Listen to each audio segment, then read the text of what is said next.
Fala galera, beleza? Professor André que está falando. Vamos à nossa aula de Sociologia de hoje. Vamos fazer uma breve revisão dos conteúdos que foram abordados em sala de aula. Vamos falar sobre culturas e sociedades. E para isso nós vamos utilizar a Torre de Babel.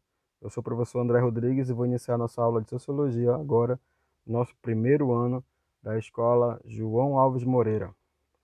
Pessoal, o que é a Torre de Babel? Claro que a gente vai falar sobre, vamos utilizar a Torre de Babel como símbolo, como elemento da nossa aula. É claro que a gente tem que te explicar o que é a Torre de Babel, que é um episódio bíblico, né? Tá? Se encontra na Bíblia e existe aí a narração, é uma narrativa, né? Da construção de uma torre que alcançaria os céus. As pessoas buscaram, tinham o objetivo de chegar aos céus construindo essa Torre de Babel. Vocês vão ver, né, nós falamos em sala de aula também, isso é uma revisão. Falamos que alguns historiadores consideram que a Torre de Babel era um zigurate. Vocês lembram também o que é um zigurate, né? Nós conversamos sobre essa construção, que é uma construção desse período da Idade Antiga que nós estamos estudando. Mas vamos falar um pouco já já sobre isso, né? Mas para que não fosse efetivado, que o objetivo não fosse alcançado, Deus teria causado uma confusão na humanidade, fazendo com que eles falassem várias línguas. As pessoas que estavam construindo, né, essas pessoas que estavam ali nesse processo de construção dessa torre aí, que é chamada de Torre de Babel, para que elas não falassem a mesma língua.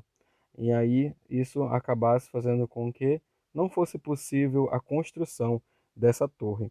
Então, Deus teria causado confusão na humanidade, estabelecendo diversos idiomas, ou seja, línguas diferentes, né? Hoje em dia você sabe, se você for para a Europa, você vai encontrar sociedades que falam francês, né, que é uma língua diferente da língua portuguesa, espanhol. Aqui mesmo na América do Sul, existem países que falam espanhol, como Peru, Equador, Bolívia, Paraguai, Uruguai, Argentina, entre outros aqui da América do Sul.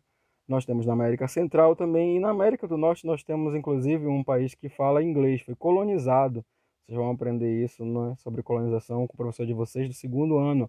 Ele vai falar sobre o processo de dominação dos países europeus que falam as línguas europeias e que vão instituir essas línguas aqui na América. Como é o caso do Brasil, nós fomos colonizados pelos portugueses, falamos a língua portuguesa. Na verdade, nós falamos a língua do colonizador, do dominador, que veio do continente europeu para cá, para a América, e acabou instituindo essa língua. Então, lá na Torre de Babel, né, se iniciou esse processo aí de formação cultural, porque linguagem também é um elemento cultural, né? Já falamos um pouco sobre isso.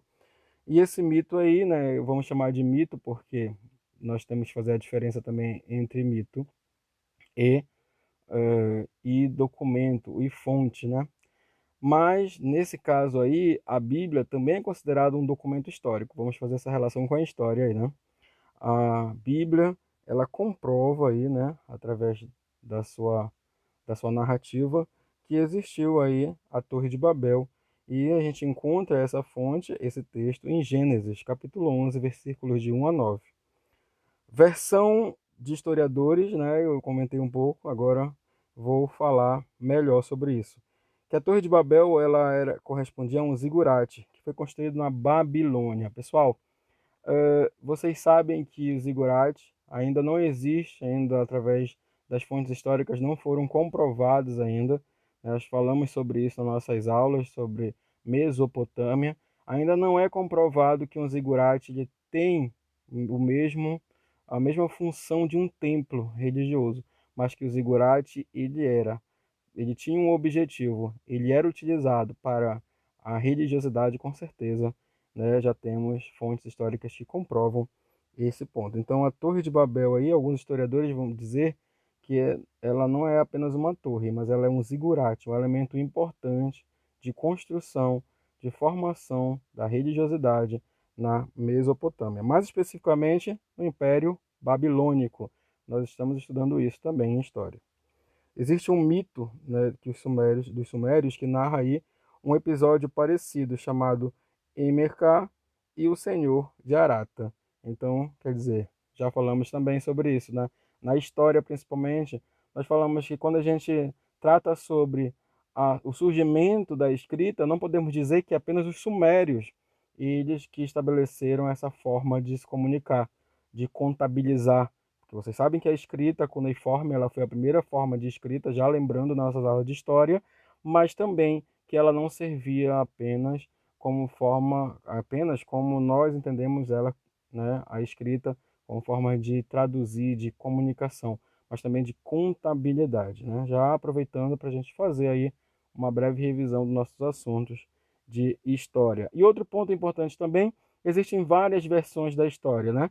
Você pode perceber na Bíblia que a Torre de Babel, ela foi um fato aí, contado, um episódio bíblico, mas que também alguns historiadores dizem que a Torre de Babel era um zigurate, e também, né, existe a possibilidade da Torre de Babel ser estar bem próximo dos sumérios, né, com um episódio parecido que aconteceu de Emencar e o Senhor de Arata, um outro episódio que revela a ideia de que pessoas queriam chegar aos céus, mas Deus não acreditava que não seria, né, interessante, justamente porque o homem ele estaria tentando estabelecer essa relação de bom e mal, de bem e mal, na verdade, né? Essa questão de você querer conhecer mais que Deus, e aí Deus, né, acabou, de acordo com o episódio bíblico contado em Gênesis, Deus teria feito com que existisse uma confusão, e essas pessoas que estavam construindo essa Torre de Babel, elas acabassem não conseguissem, né, finalizar essa torre e não chegasse aos céus. Bom, pessoal, e aí quando a gente estuda a cultura, que é a utilização dessa Torre de Babel, por que eu falo de Torre de Babel? Porque a partir do momento que a Torre de Babel é destruída, pessoas em muitos espaços vão falar línguas diferentes, como eu falei agora há pouco, né? Nós falamos a língua portuguesa, que é a língua que vem do colonizador, que vem de Portugal. Na Espanha fala-se outra língua, e na Espanha, a Espanha conquistou territórios aqui da América, nós temos também outros povos que falam outras línguas. Fala-se espanhol, fala-se inglês, fala-se alemão, fala-se francês, são muitos, italianos, são muitas línguas, né? E a Torre de Babel é o início dessa divisão entre várias línguas. E como eu falei, a língua é, tem caráter cultural. Bom, e o que é cultura, pessoal? É isso que a gente tem que aprender agora. Nossa aula ela é específica para isso, para a gente entender o que é cultura. De acordo com o senso comum, pessoas que não tiveram acesso a informações, a educação ou saberes de qualquer natureza, elas são consideradas pessoas sem cultura. Ou seja, pelo senso comum, ou seja, na boca do povo, a ideia de que para esses leigos que não se especializaram nessa área, né, da cultura e nem tiveram um contato sobre o ensino, sobre o aprendizado do que é cultura, o senso comum diz, né, que pessoas que não tiveram acesso a determinadas informações e saberes durante a sua vida são pessoas sem cultura. Você pode até ter ouvido falar assim, alguém chegar próximo de duas pessoas conversando, por exemplo, Magner e o Aurenberg estão conversando, e você diz assim, essa conversa ela tem muito cultura, eles são muito cultos, né? A ideia de que a gente não conhece um pouco o linguajar, ou até mesmo as informações que estão sendo prestadas ali, que estão sendo comentadas, né? Esse diálogo ele é diferente para a gente não conhece, a gente não tem conhecimento sobre esses assuntos que eles estão conversando, então a gente acha que é uma conversa muito culta, né? Essa ideia ela é do senso comum, a ideia de cultura como conhecimento, como educação, né? Então, é algo que não é relacionado com a ciência, tá bom? Não é a ciência que diz isso, e sim as pessoas em comum, pessoas comuns, né? Nesse sentido, então, a ideia de cultura, no senso comum, estaria sendo usada para discriminar indivíduos e grupos, servindo como instrumento de um julgamento e uma possível ação preconceituosa. Você dizer que uma pessoa ou outra não tem cultura, você não está reconhecendo a diversidade cultural, porque tem algumas pessoas que podem até não entender, não saber, né, sobre algum conhecimento que é comprovado cientificamente, mas que muitas das vezes esse saber, né, que é vivenciado na sua vida é muito maior do que a nossa, né, ou de alguém que tem o conhecimento baseado no conhecimento escolar. Muitas das vezes o saber na vida ele é, claro, muito tão importante quanto o saber, né, que é encontrado na ciência ou até mesmo nas escolas.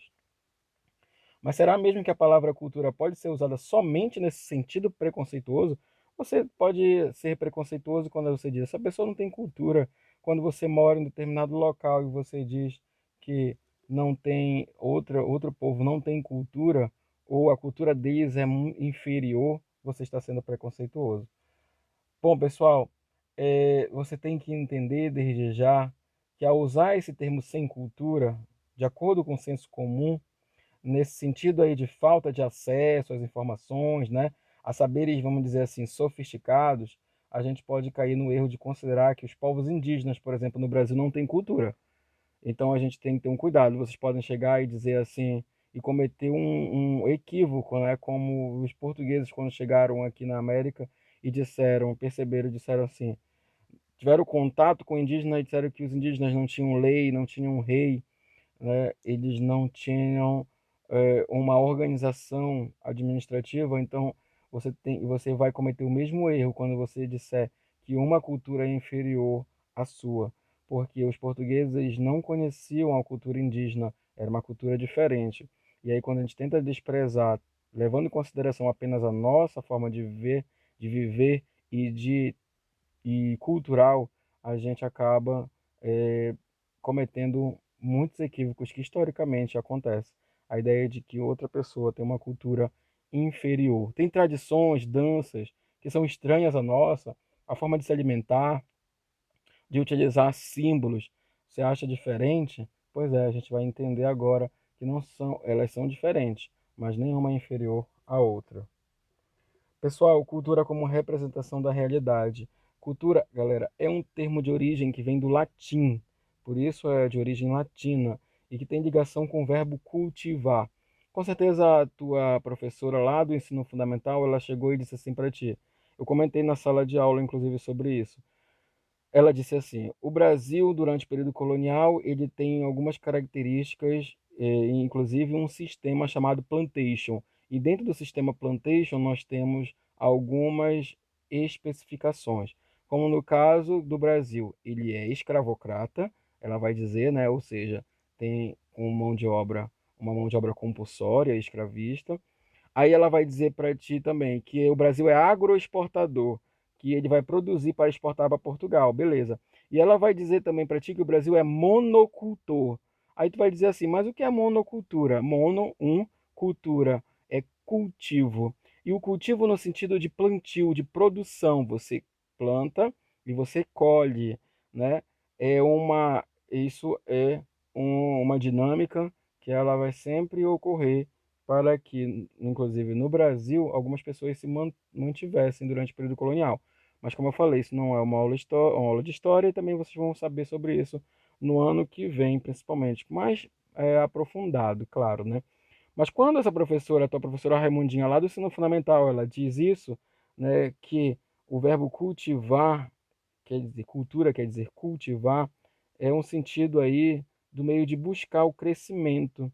Daí, por exemplo, a palavra agricultura, né? A ideia de você semear, você vai plantar, você vai ali colocar uma semente e ela vai germinar, ou seja, vai crescer. A cultura, como cultivo, ela pode ser, claro, ter uma relação com a agricultura, mas também o sentido da gente preservar, da gente passar a nossa cultura de uma pessoa para outra através de gerações. Isso faz com que uma determinada tradição, uma religiosidade, um costume, uma dança, uma forma de viver, ela se mantenha por muitos e muitos anos. Ou seja, a cultura, que é tudo isso que eu falei para vocês, ela é cultivada, ela se mantém, ela cresce.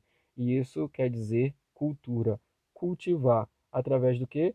Da representação da realidade. Ou seja, já é uma forma mais científica. próprio Darcy Ribeiro diz que cultura é tudo aquilo que é produzido pelo homem, o fruto do seu trabalho. E aí ele diz o que nesse sentido? Diz que a partir do momento que passa pelo homem, né, através da ciência ou através dos próprios costumes, da cultura popular, tudo isso é cultura.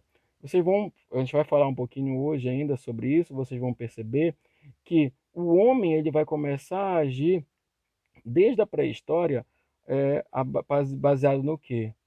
Baseado na razão, diferente dos animais. Nós somos diferentes dos animais porque às vezes a gente age por instinto, algo de uma natureza própria nossa, mas muitas das vezes o homem, inclusive, ele na maioria das vezes, ele age pensando, raciocinando. Então isso é também dizer que o homem, quando eu digo o homem, humanidade, ele tem cultura. Então, segundo Simões e o Dion Berne, que é são grandes sociólogos, cultura compreendia, então, tudo aquilo que um indivíduo deveria adquirir para se tornar uma pessoa moral e intelectual, no sentido mais pleno possível. Aí fica a minha reflexão, galera, uma problematização. Pensem, afirmar que alguns têm mais cultura do que os outros, em razão do seu acesso à sua formação intelectual mais ampla, ao conhecimento científico, por exemplo, que pode incluir não somente a educação formal adquirida nas escolas, como também como um aperfeiçoamento posterior desse saber e acessível a um número bem menor de pessoas, o gosto refinado pelas artes plásticas, desculpa, pela literatura, pela música e música clássica. Pessoal, quando a gente não tem contato com alguma cultura, a gente acha estranho, a gente acha diferente. A forma de falar, vocês sabem que a minha forma de falar, ou inclusive o meu sotaque, né, como a gente chama, ele é diferente, você percebe. Parece para algumas pessoas estranho, mas para outras pode ser até estranho, mas eles são considerados diferentes. O que a escola faz com vocês quando ela convida você a participar dos alunos que inspiram é para que você possa perceber o talento que você tem, a habilidade que que pertence a você. E essas habilidades e essas competências, esse talento que você tem, muitas das vezes ele não é explorado. Então, a gente tem que ter contato, né? A gente tem que ter a oportunidade para demonstrar não só o nosso conhecimento científico, o nosso aprendizado na escola, mas também um desenvolvimento, né, que é um desenvolvimento cognitivo, um desenvolvimento que vai acontecer fora da sala de aula. Então, muitas das vezes você tem um talento, mas ele não é explorado da forma que deveria ser. Então, se você não arriscar, por exemplo, cantar, pintar, dançar, encenar, com certeza você não vai saber de fato se você tem talento ou não. Então, é o que eu estou falando sobre isso. Não existe conhecimento apenas científico, existe também um conhecimento de vida e também um conhecimento artístico do seu talento. E isso também deve ser considerado através da cultura.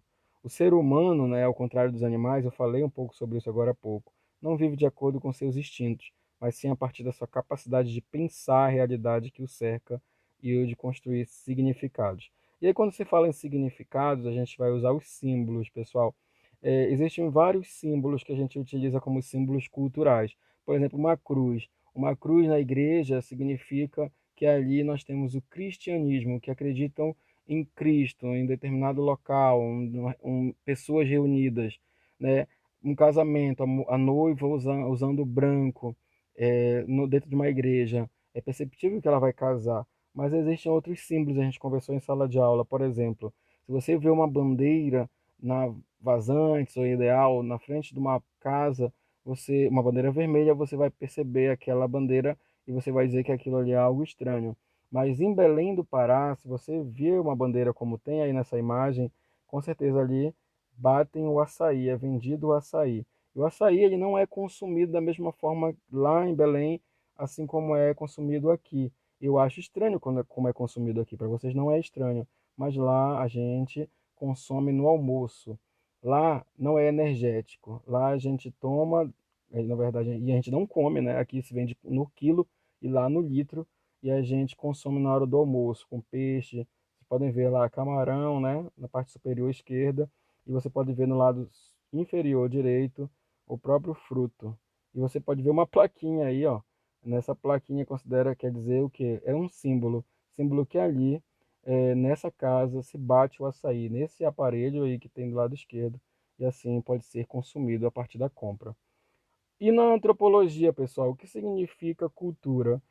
Pessoal, quando a gente estuda na antropologia, a gente tem que considerar a diversidade cultural que existe, não só no nosso convívio, no nosso cotidiano, mas também no Brasil como um todo. Eu sou um exemplo disso, né? Eu já comentei um pouco, usei um artifício aí que é o consumo do açaí. A culinária, ela é cultural. Assim como os costumes, as tradições, as danças, a dança do carimbó, as formas de se divertir. Mostrei na sala de aula em Belém do Pará, as pessoas se divertindo de uma forma diferente. Daqui tão próximo, 1.500 quilômetros apenas. Tu imagina daqui para a Europa, o costume, as diferenças, a utilização do beijo pelos russos, pelos italianos. Comentei que é diferente do, da utilização aqui no Brasil. Também nós temos que perceber as diferenças históricas, o que permanece e o que fica, infelizmente, como tradição que é perdida. Conversei com o professor Werthes um dia desses e ele vinha falando para mim que existia o costume, né, de uma produção artesanal através da palha aí, né, da carnaúba, uma coisa que não acontece mais. Então se perde muitas tradições, infelizmente, né, não é passado de pai para filho. Então, historicamente, nós temos que entender. E qual é a ciência que estuda isso? É a antropologia, como o Roberto da Mata diz. Cultura é um mapa, um receituário, um código, através do qual as pessoas de um dado grupo pensam, classificam, estudam e modificam o mundo e também a si mesmas. Então, o maior interesse da sociologia, pessoal, está nas definições de cultura, as várias formas de entender cultura, de conceituar, ou seja, significar o que é cultura, não é só de uma forma que a gente vê, né? E aí a Torre de Babel, ela é um instrumento que a gente utiliza para falar, para mostrar que as culturas elas são diversificadas. Ela a partir do momento que se espalha, elas são diferentes e não são estranhas. Você deve respeitar a cultura do outro. Então, outro ponto importante que a gente tem que comentar, a etnomatemática. A matemática que a gente aprende na sala de aula, ela não é única. Existem várias formas de ver a matemática, várias formas de ensinar matemática e de aprender. E também, durante a história, nós devemos saber que a matemática que chegou até nós através dos portugueses, ela não é única. Os maias, na região mais central, ali na América Central, eles conheciam já o número zero, por exemplo, e os europeus ainda não conheciam. Esse zero que a gente chama hoje é um zero que é um símbolo europeu, mas que os maias, ou seja, povos que viviam aqui na América antes da chegada dos europeus, já conheciam a astronomia, a engenharia, ou seja, você não deve desconsiderar, inclusive, a cultura desses povos, só porque eles viviam antes da chegada do europeu.